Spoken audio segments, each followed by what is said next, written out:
Supreme court high court जजेस seminar की आज से हुई शुरुआत, मुख्यमंत्री हुए शामिल। शनिवार और रविवार को 2 दिन अलग अलग सत्र होंगे। सुप्रीम कोर्ट और हाई कोर्ट के जजेस का बौद्धिक संपदा विषय पर रखा गया सेमिनार। कार्यक्रम की शुरुआत मुख्यमंत्री डॉक्टर मोहन यादव के साथ दीप प्रज्वलन से हुई। Supreme court justice Satish Chandra Sharma ने अपनी बात रखी। मुख्यमंत्री मोहन यादव ने इस दौरान कहा, 2 दिवसीय सेमिनार में जो अमृत मंथन होगा, हम उसमें न्यायपालिका के साथ हैं। 2 दिन अलग अलग सत्र होंगे, जिसमें प्रिंसिपल बेंच जबलपुर, इंदौर और ग्वालियर खंडपीठ के जज संबोधित करेंगे। रविवार को समापन सत्र शाम 4 बजे से होगा। शुभारंभ के बाद कॉपीराइट, ट्रेडमार्क, पेटेंट पर हाईकोर्ट जजेस द्वारा व्याख्यान दिया जाएगा। It's a matter of great pleasure to be present amongst you all today. Coming back to Madhya Pradesh is always a matter of joy, and the visit becomes even more special when a visit of the High Court is included in it. To be here today brings back a host of memories of the time spent learning in this institution, and I thank you all for having me here. It's heartwarming that the Madhya Pradesh High Court is hosting a colloquium on intellectual property laws. When an institution opens itself up for academic discourse on the issue of contemporary importance, it's a reflection of the progressive outlook of the institution and its willingness to engage with the issue of contemporary importance.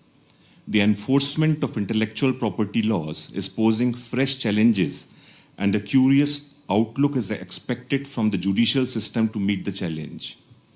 It is commendable that the topics chosen for this conference are in line with the contemporary challenges.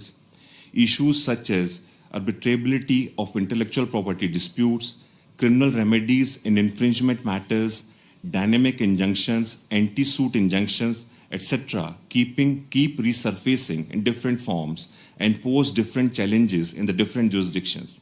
मैं मान के चलता हूँ आज के इस दौर में जब हम अपने इस विकास के तंत्र को देखते हैं, लेकिन मैं धन्यवाद देना चाहूँगा यशस्वी प्रधानमंत्री श्रीमान नरेंद्र मोदी जी को, जिनके कारण से वर्तमान के दौर में पहली बार 2016 में न्याय संपदा की नीति बना करके उनने हमको इस मार्ग पर एक तरह से चलना भी बताया और सरकार के माध्यम से हमारी लाइन भी डिसाइड की।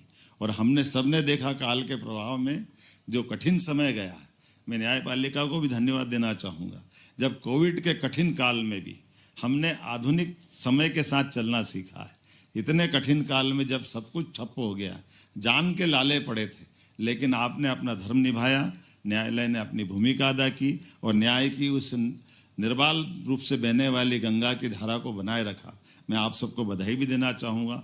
और बदलते दौर में आज के इस अवसर पर, चूँकि हम सब जानते हैं कि कानून और व्यवस्थाओं के आधार पर चलने वाले शासन तंत्र की कामना करते हैं, तो स्वाभाविक रूप से कानून के लिए, कानून की व्यवस्थाओं के लिए जहाँ जहाँ जो ज़रूरत पड़ेगी, सरकार के मुखिया होने के नाते से मैं आपके साथ कदम से कदम मिला के खड़ा हूँ।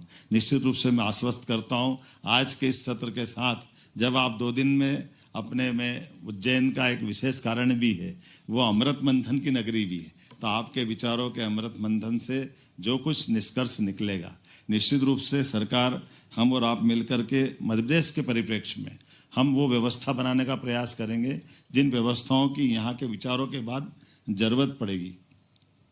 सभी प्रकार के सत्र, सभी प्रकार की व्यवस्थाओं के साथ भविष्य की चुनौतियों को लेकर के जो हो सकता है वो हम सब करें, क्योंकि मेरी जवाबदारी और इसलिए भी बढ़ जाती है क्योंकि मैं भी अभी डूबा हूँ। अभी माननीय आप सबने उल्लेख किया है कि इंडस्ट्रियल समिट अभी हम लगातार करते हुए एक नई धारा बनाने का प्रयास किया।